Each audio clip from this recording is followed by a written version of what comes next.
Hey, I'm Adam, and today I want to talk to you about the Avantis Solo. We've had this for a little while at this church. Actually, we've had this for a long while. Alan and Heath sent this to us a while ago, and we've just gotten so busy with all of our integration projects, I haven't had time to make this video until right now. The good news about that is that I've been able to consistently use this over a longer period of time. So I'm going to share with you my first Sunday notes that I took about just one day on this console using the Solo, what I thought, but also kind of give you some insight on over the last few months what I've been able to experience and some thoughts that I have. Also, is it Avantis? Is it Avantis? Let me know in the comments. I think that maybe it's just Keith from Alan and Heath calls it Avantis because he's British or something, but let us know in the comments how you say it. Oh, you say potato, you say potato. As you can see, this console is smaller. It is half the size of the full-size Avantis. It has one screen instead of two and 12 faders instead of 24, but that's the only difference. It still has 64 channels, 44 buses. It's got everything that you need as far as the processing power. It's just the surface that's different. The price is also different because it's not as much material. So this could be a good fit for you. Hopefully this video helps you determine that. Some of the things that I noticed just on my first Sunday was all of the soft keys. We've got 6 layers on the side that we can bank through different fader banks, but then we have 16 soft keys, user-defined keys on this side, 3 over here and 2 over here. So it's just a lot of soft keys, and I actually use some of these to dial in. We have a couple of wedges, so I always have one for wedge 1, 2 to mix wedge 2. So what you can actually do with these buttons is super helpful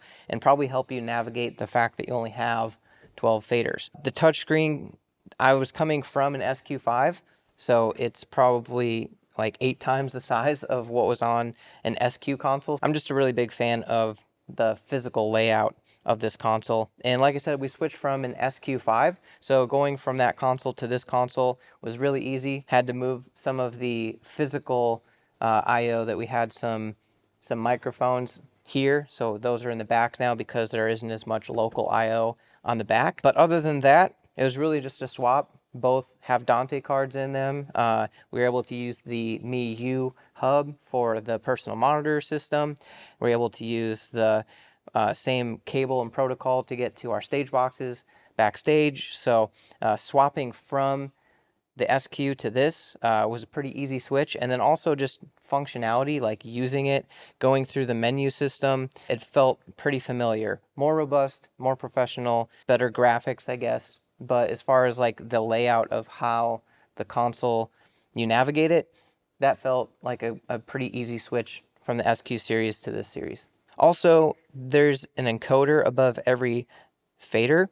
And so we've got our listen, our mix, which is a really handy tool. So like right now with this layout, I don't have any drums on my first fader bank. So if I hit mix, now I can see all of the drum inputs on this DCA and then go back to mixing on this surface.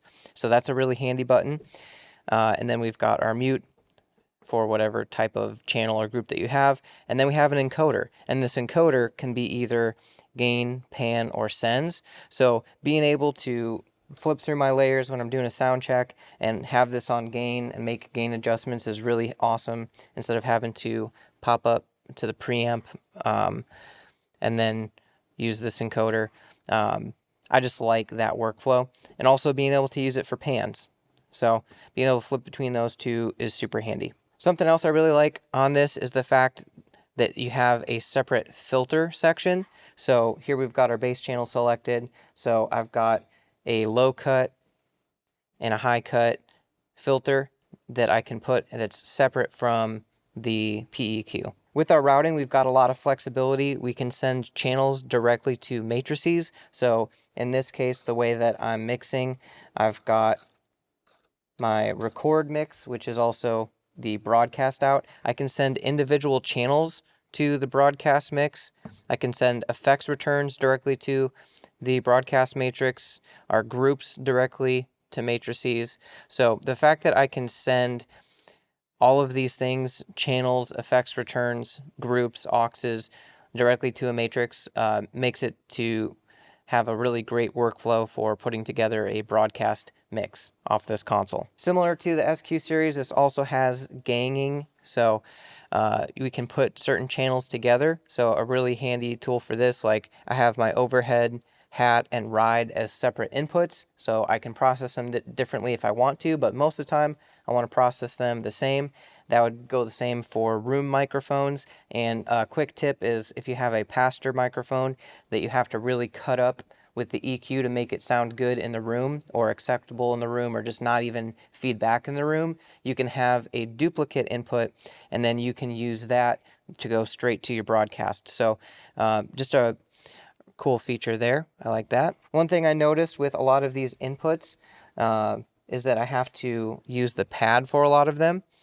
So you have a pad here, and that lets you go negative gain, and it's actually variable. So instead of being a direct 15 or 20 dB pad, it just lets you go negative on your gain input, which is really handy. As far as mixing workflow goes, I do have to flip between fader banks a lot. So just to go through my console layout, on layer F, I've chosen to put bass, keys, acoustic guitar, electric guitar, as many vocals as I can fit, which is usually 3. And then I put a DCA for the drums so that I can just have quick volume control of all the drums together. But again, I can hit the mix button and then hit directly all of the inputs that are coming in. I have a DCA for vocals because I can't put all of the vocals on the surface. It's just a quick volume control. But again, I can hit mix, and then anything that's in that DCA group, I can have access to the input directly. I have an effects for vocal DCA. So this just has vocal reverb and vocal delay together in this. So it's just a fader that I can use for delay throws, but it keeps the reverb in there as well. It's quick to hit mute if someone starts speaking. And then I have pastor mic and then the main left-right mix. So this is a left-right mix, and this doesn't have any processing on it because I'm sending this to a matrix, and then the matrix is going to the speakers. So the matrix is actually what's doing the graphic and PEQ so that we can tune the system. One thing that I did notice that is different from the SQ is that we have stereo channels for the Mi's, and I have to stereo link. Instead of just saying 1 and 2 is going to be, say, a group out, I have to actually come up here, and anything that is blue are linked groups. So, for example, if I wanted to link 11 and 12, I'd have to do this manually, whereas on the SQ, it just kind of happened automatically, but it's nice to know which groups are actually linked and making sure that you have the stereo groups laid out the way that you want. So from top to bottom with my fader bank layout, again, we have 6 layers. And I have all of my groups and effects on the first layer. So I've got a drum group, a band group, and a vocal group. Those go both to front of house and to our matrix for a broadcast. And then I have my effects, drums, instrument, vocal, reverb, vocal delay on this layer. And then I have all of the band inputs. So we got bass, acoustic, 2 electrics, 2 keys. And then I also have the instrument verb and the band group on this layer as well. So anything kind of relating to the band is going to be here. We have our record out. So these are things that only go to outputs other than the mains. So we've got our record that we can easily listen to, make adjustments to. We have our room mics that only go to our broadcast output, not to front of house. We have click and MD. Those only go to in-ears. And then we have quick access to the wedges. On D, I've got all of my drums, the drum group, and the drum reverb. And we've got kick in, kick out, snare top, snare bottom, rack floor, hats and overheads, pretty standard layout there. And then here I have all of the vocals that are not on layer F, or duplicate if they need to be. And then I have vocal verb delay, and then I have the Mac computer that we use for ProPresenter and pre-service music and that, and then we have a host mic as well. I've found that having 12 faders sometimes is an inhibitor, but most of the time works pretty well. You just have to press a few more buttons to get to where you want to go. So who is this console for? I would say anyone wants the full processing power of the Avantis, but wants it to be in a smaller form factor. So I've seen worked with different tours and shows, and like Lovely the Band is a pop rock group. It's a 3-piece with a few vocals, and they had a similar size console. I think it was the D Live, but same amount of faders. It's just some fader flipping. Colony House, bigger rock band with more inputs, still compact console that I saw them touring on. So if you're a portable church, this would be helpful because it's pretty small. You can move it around pretty easily. In this case, we've got a larger band, and I'm just fine moving things around because I'm really familiar with it. It's a very similar setup, a lot of the same musicians week to week, or at least the same inputs week to week. You usually have drums, bass, keys, guitars. So if you know the console and you're willing to make a couple extra button presses to save the extra money, I think it is a great console. One other thing with this, like I said, it's the same as the full size. It has 2 option cards in the back, so you can put a Waves card in there and a Dante card, and it already has the S-Link out to go to the Allen and Heath stage boxes. So I've been really happy with being able to have used this recently. I think that this is going to be a great fit for a lot of churches. And because the LV1 Classic recently came out as of recording this video, I wanted to do a quick comparison. This has 12 faders. The LV1 Classic has 17 faders. So you get a few more faders. It's the same kind of layout where there's one screen on top, faders on the bottom, and then some kind of buttons that you can assign to different things. Like I said, this one has 2 option cards. The LV1 Classic has no option cards, so you only can run Waves protocol on it, Waves sound grid. They both have 64 channels. This has 42 buses, and the LV1 has 44. I think I misspoke at the beginning of the video, so sorry about that.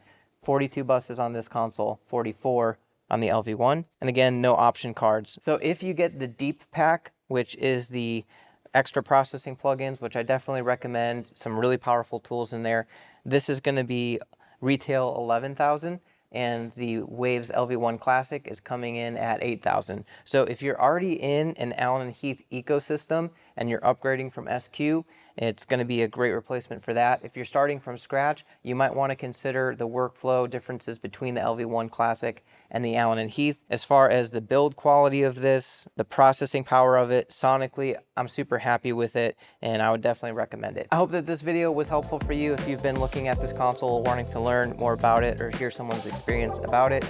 Let me know in the comments, have you used this? What has your experience been like with it?